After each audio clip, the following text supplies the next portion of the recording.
आपने भी बहुत बार सुना होगा या फिर फिल्मों में भी देखा होगा कि जैसे ही बच्चा रोता है तो उसकी माँ का जो दूध है वो निकलने लगता है, मतलब उनके जो निपल हैं उनसे दूध का डिस्चार्ज होने लग जाता है, कि वो एक तरीके से लव शो करती हैं अपने बच्चे की तरफ कि उसके बच्चे से कितना उसका कनेक्शन है, किस तरीके की बॉन्डिंग है।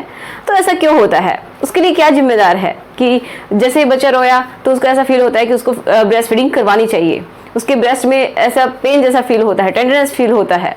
तो ऐसा क्यों होता है? दूसरी बात ये हम जानेंगे कि जो ब्रेस्ट फीडिंग करवाते हैं उस टाइम में बच्चों को दूध मिलता है, अगर ब्रेस्ट फीडिंग छुड़वा दी जाए कुछ टाइम के लिए तो वो स्टॉप हो जाती है, मतलब उसके बाद दूध ना तो बनता है और ना ही बाहर निकलता है। तो ऐसा क्यों है? तो आज हम इनके बारे में जानेंगे कि दूध बनता कैसे है, उसके लिए क्या जिम्मेदार है, और दूध बाहर कैसे निकलता है। बन गया है लेकिन वो निकलना भी तो चाहिए, तो निकलता कैसे है, उसके लिए क्या जिम्मेदार है। तो इन दोनों के लिए ही, जो दूध बनना और निकलना, दोनों के लिए ही हार्मोन जिम्मेदार होते हैं। अब हार्मोन्स क्या हैं हम सब जानते हैं, हमारी बॉडी में कुछ ऐसे केमिकल्स होते हैं जो कि ये हमसे बहुत सारे काम करवाते हैं, हंसना, रोना, खुश होना, दुखी होना, और अपने किसी भी लाइफ पार्टनर की तरफ आकर्षित होना, अपने बच्चे की तरफ आकर्षित होना, या फिर हम बोल सकते हैं उसकी तरफ प्यार जताना, इन सब के लिए हार्मोन्स जिम्मेदार हैं। तो आज हम बात करने वाले हैं बहुत ही दो इंपॉर्टेंट हार्मोन्स जिनकी वजह से ऐसा होता है, और ये पूरा खेल है ब्रेन का, जो कि ये जो हार्मोन है यहाँ पे ब्रेन में ही बनते हैं।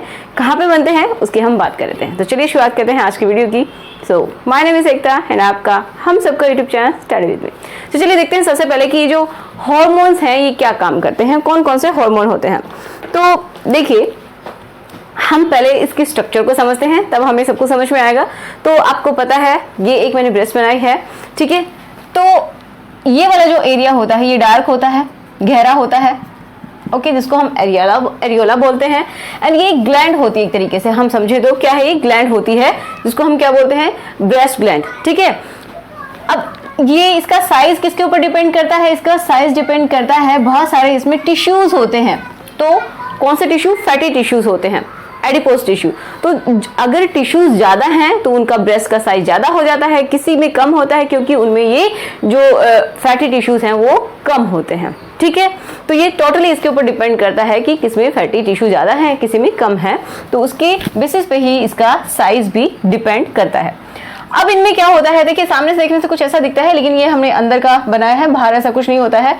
बाहर से आपको सिर्फ क्या दिखेगा, ये स्किन, ठीक है, एक ग्लैंड के जैसे फूली हुई, और बीच में उसके ये होता है एक ब्लैक या फिर डार्क ब्राउन कलर का, ठीक है, मतलब इस स्किन से थोड़ा अलग होता है, डार्क ब्राउन कलर का, जिसको हम एरियोला बोलते हैं, और बीच में होता है ये निपल, ठीक है। अब देखिए होता क्या है, इसको हम साइड से देखते हैं तो ऐसा कुछ दिखता है, और हम थोड़ा सा इसको अंदर से समझने की कोशिश करते हैं कि क्या क्या होता है। अब देखिए यहाँ पे ये मैंने कुछ स्ट्रक्चर्स बनाई हैं, तो ये गुच्छे की जैसे स्ट्रक्चर्स दिखाई दे रही होंगी, अंगूर का जो गुच्छा होता है कुछ उसके तरीके से। तो आप ऐसे समझिए कि ये इनको नाम दिया गया है, ये होते हैं लोब्यूल्स, ठीक है, ये लोब्स होते हैं, ये 15 से 20 होते हैं। यहाँ पे एडिपोज टिश्यूज जो मैंने बताया अभी, फैटी टिश्यूज होते हैं जिनकी वजह से साइज डिपेंड करता है। इसके अंदर क्या होते हैं, इसके चारों तरफ अगर हम बात करें अंदर की साइड में, तो ये इस तरीके के लोब्स होते हैं। ये क्या इनके अंदर ही दूध बनता है, ठीक है, इनको हम समझेंगे अभी। ये कितने होते हैं, 15 से 20 होते हैं। एक जो ब्रेस्ट है उसके अंदर 15 से 20 ये मिलते हैं। ये किससे मिलके बने हुए हैं, छोटी छोटी कोशिकाएं होती हैं उनसे मिलके बने हैं, ठीक है। तो अब देखते हैं, देखिए जो लोब्यूल्स हैं, लोब्यूल्स के अंदर स्पेशल टाइप की कोशिकाएं होती हैं। अभी जो कोशिकाएं हैं इनमें ही दूध बनना शुरू हो जाता है। तो देखिए छोटी छोटी जो कोशिकाएं हैं इनमें क्या हो रहा है, दूध बनना शुरू हो रहा है। यहाँ पे मान लीजिए दूध बन गया, ठीक है, दूध बन गया। अब ये अपने अंदर स्टोर तो नहीं रख सकती, छोटी छोटी सी हैं, तो ये क्या करेंगी, यहाँ पे दूध को इकट्ठा कर देंगी। सभी कोशिकाएं एक अंदर जो खाली जगह सी होती है, जैसे इस तरीके से है, तो ये मान लीजिए कोशिकाएं हैं, तो ये अपना दूध ये जो खाली जगह है इसके अंदर डाल देंगी। इसको हम बोलते हैं ल्यूमन, ठीक है, इसके अंदर ये दूध को डाल देंगी।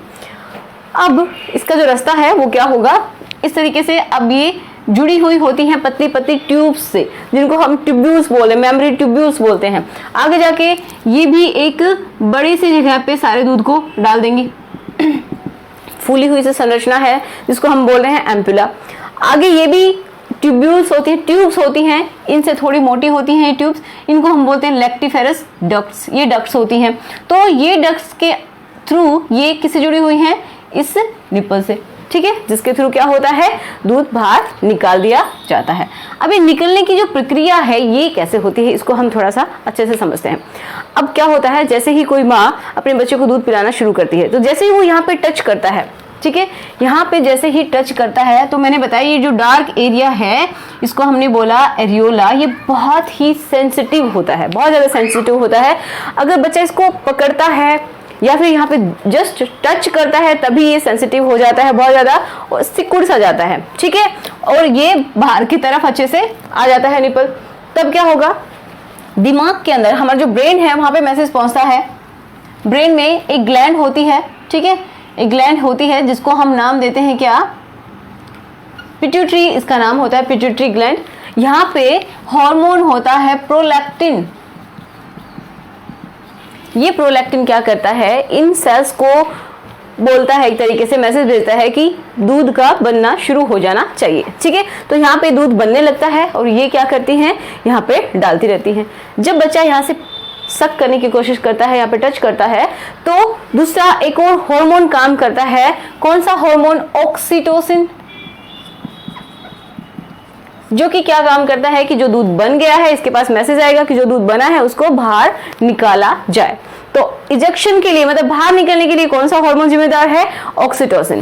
दूध बनाने के लिए कौन सा हार्मोन जिम्मेदार है, प्रोलैक्टिन, जो कि ब्रेन में जो हमारी पिट्यूटरी जो ग्लैंड है इनमें, इनसे ही सीक्रेट किए जाते हैं।